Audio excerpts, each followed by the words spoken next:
Bonjour Didier Guillaume. Bonjour. Vous êtes ministre de l'Agriculture et de l'Alimentation. On parlera dans un instant du Salon de l'Agriculture qui s'ouvre dans quelques semaines seulement à Paris. Mais d'abord, Édouard Philippe a vanté hier les résultats de la baisse de la vitesse maximum à 80 km/h, sécurité routière, un record en 2018.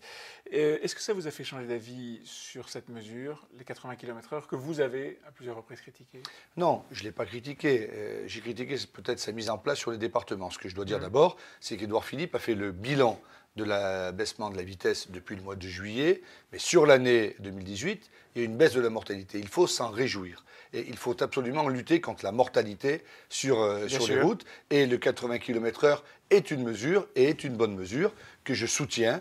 Abaisser la vitesse permet d'abaisser le nombre de morts, et c'est notre objectif. Par contre, oui, enfin il y a un mais. Il faut faire une différenciation entre de nombreuses routes. Moi, dans mon département, il y a 4200 km de routes départementales. Il y en a la moitié où il n'y a pas de problème. Il faut sûrement laisser à 80 km/h sur ces grandes lignes droites, etc. Là où il y a des carrefours. Mais il faut aménager cela. Il ne faut pas que l'on passe de 80, 70, 90. Les gens n'y Et qui va faire ça? Alors, moi, je crois vraiment que les préfets qui ont la responsabilité des routes nationales et les présidents de département qui ont la responsabilité, président de département qui a la responsabilité législative des routes départementales doivent travailler avec la prévention routière, avec les associations pour voir comment les choses peuvent se faire. Mais je tiens à dire quand même que avoir abaissé la vitesse à 80 km/h a permis de sauver des vies, et c'est tant mieux. Bon, est-ce qu'on peut dire là ce matin que les 80 km/h uniformes pour toutes les routes à deux voies sans séparateur central, c'est terminé? Je ne peux pas vous dire, ça fera partie. Vous le souhaitez en tout cas. Ça fera partie du grand débat. Le président de la République et le Premier ministre en parleront. Vous le souhaitez? Moi, je pense que ça pourrait être différent, tout en gardant les 80 km/h pour les routes qui sont dangereuses. C'est une mesure qui, avec la hausse de la fiscalité sur le gazole, avait beaucoup motivé les gilets jaunes. Est-ce que ça peut les faire, j'allais dire, rentrer chez eux ou apaiser leur colère? C'est-à-dire qu'il ne s'agit pas de faire rentrer qui que ce soit chez eux, parce que moi, je ne confonds pas et je ne fais pas la différence. Je fais la différence entre les gilets jaunes qui manifestent tous les samedis, 10 000 à Paris ou 6 000 à Paris la semaine dernière, avec cette violence. Je ne confonds pas ça avec ceux que j'appelle les citoyens gilets jaunes. Ceux qui ne revêtent peut-être pas la casaque, mais qui sont en ruralité et qui pensent comme eux, parce qu'ils pensent qu'aujourd'hui, on les méprise, on les délaisse, que tout vient de Paris, que les politiques ne s'occupent que d'eux et ne s'occupent pas du peuple, que toutes les décisions sont prises par une caste, par une élite, par le centre et pas eux. Et cette impression de délaissement, c'est pas du déclassement, je ne crois pas du tout, parce que dans les territoires ruraux, il y a beaucoup d'associations, il y a beaucoup de manifestations, il y a beaucoup de choses qui se passent, c'est pas du déclassement. Je crois plutôt qu'ils ont l'impression d'être délaissés. Ignorés. Et méprisés éventuellement. Oui. Bon. En tout cas, ces 80 km/h peuvent provoquer un déclic. Il y a d'autres solutions qui sont en train d'émerger. Il y en a qui émergent au travers d'émissions de télévision avec Cyril Hanouna.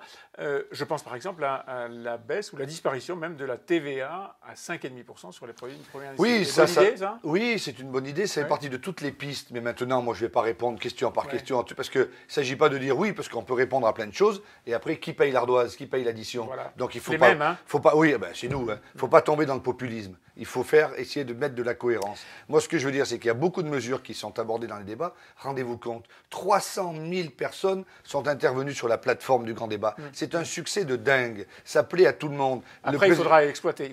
Il faudra tirer les principales conclusions et éventuellement les appliquer. Mais évidemment. Non, mais attendez. C'est un débat national. Le président de la République, le gouvernement, mais surtout le président, parce que ça s'adresse à lui, parce qu'il est en première ligne, sera amené à prendre ce qui a été dit et à remettre de la cohérence dans tout cela. Évidemment, tout ce qui est sur la plateforme du grand débat, tout ce qu'il dit ne pourra pas être repris par le gouvernement. Comment est-ce qu'il faudra, une fois que c'est remis en cohérence, comment est-ce qu'il faudra l'appliquer? Est-ce qu'il faut, dire les choses simplement, en passer par un vote pour relégitimer le pouvoir? Non, je ne crois pas du tout. Le pouvoir, il est légitime. Emmanuel Macron a été élu en 2017. Il y a une majorité, que ça plaise ou que ça plaise pas. C'est comme cela. Il est là pour 5 ans, sauf grande crise institutionnelle. Il y a un Sénat. J'entends dire qu'il faudrait supprimer le Sénat. Moi, je ne suis plus sénateur, je ne suis pas concerné. Vous avez été patron des sénateurs socialistes mais dans le ne l'étant plus, je peux en parler d'autant plus facilement. Mais ce serait une erreur de supprimer le Sénat. C'est le vrai lieu de contre-pouvoir. On a besoin d'un contre-pouvoir, l'équilibre du bicaméralisme. Par contre, moi, je suis très favorable à interroger les Français par référendum. Après cette séquence... C'est un vote. Ah oui, alors c'est à ça que vous faisiez allusion. Excusez-moi, il y aura appel aux urnes, d'une façon ou d'une autre. Je pense, oui. C'est pas pour relégitimer ou pas une majorité ou quoi que ce soit, mais demander aux Français, en fonction de ce qu'ils ont dit, quel est leur choix, Je pense que ça serait bien et ça pourrait non pas relégitimer le pouvoir, mais relégitimer les Français. Je reviens sur la TVA à 5,5%, puisque le problème du pouvoir d'achat a été au centre des récriminations des Gilets jaunes. Je voudrais vous demander de commenter cette photo. Elle a été prise dans un magasin Leclerc et on y voit une bouteille de Ricard au prix actuel, avec ce petit panneau « Chez Leclerc, vous ne payez que 18,44 € » et à côté 20,96 €, nouveau prix à compter du 1er mars 2019, cause loi gouvernementale sur les marges minimum. Vous êtes en train de faire bondir les prix? Non, pas du tout. Nous ne sommes pas en train de faire bondir les prix. Je pense que Michel de Leclerc peut faire bondir les gens en faisant cela, pour la bonne et simple raison que des États généraux de l'alimentation ont été tenus en 2017. Oui. Il a été décidé une meilleure répartition de la valeur. Enfin, il n'y a pas de raison que sur chaque négociation commerciale, nous sommes en ce moment en négociation commerciale, oui, les agriculteurs se fassent étrangler lorsqu'ils vendent leurs produits aux industries agroalimentaires et aux grandes surfaces, et que les grandes surfaces et les industries agroalimentaires ne fassent pas d'efforts pour faire retomber de la valeur dans la cour de ferme. Mais les prix vont monter. Non, parce que ça, c'est le choix du distributeur. Le distributeur, s'il ne veut pas les faire augmenter, il ne le fait pas augmenter. Il peut laisser le Ricard à 18 €. S'il le souhaite. Mais par contre, prendre en otage les consommateurs face aux agriculteurs, ce n'est pas acceptable. Il ment. Vous savez... Ah non, pas du tout. Non, pas du tout. Moi, je les vois tous. J'ai vu Michel-Édouard Leclerc, comme j'ai vu tous les patrons de la grande distribution. Avec Bruno Le Maire, nous allons réunir la semaine prochaine ou celle d'après le comité de suivi des négociations commerciales. Nous allons avoir tout le monde autour de la table pour dire, bon, maintenant, les amis... Mais là, aujourd'hui, ces étiquettes-là, elles sont mensongères? Non, elles ne sont pas mensongères. Elles ne sont pas mensongères du tout. Mais il dit, le gouvernement, mais je préférais qu'ils disent... Grâce à l'action du gouvernement, les agriculteurs auront plus de revenus. Et c'est ça qui est important. Mais les prix vont monter. Aujourd'hui, il n'y a pas... Mais les prix... Pas forcément. Pas forcément. Il suffit qu'il rééquilibre les prix dans l'ensemble de son magasin. On peut montrer du doigt, mais il peut rééquilibrer les prix dans l'ensemble de son magasin. Aujourd'hui, quand même, il n'y a pas une autre profession en France qui va vendre son produit, son porc, son bœuf, ses fromages, moins cher que ça lui revient. Ce n'est pas possible. Vous avez à gérer un autre dossier compliqué et qui en permanence semble rebondir, c'est le glyphosate. Bon. L'engagement de la France, disons sous Nicolas Hulot, c'était on supprime tout ça dans les 3 ans, alors que la Commission européenne et l'Europe se donnaient un délai supplémentaire. Et puis on comprend maintenant, Emmanuel Macron le dit, vous le dites vous-même, que dans les 3 ans, en 2021, au mieux, on aura supprimé 80% du sujet et il en restera pour longtemps 20%. Mais aveu d'échec. Vous vous rendez compte ce que c'est ? Dire que dans 3 ans, 80% du glyphosate sera supprimé en France, mais c'est un succès fou, c'est pas un aveu d'échec, c'est un aveu de succès au contraire.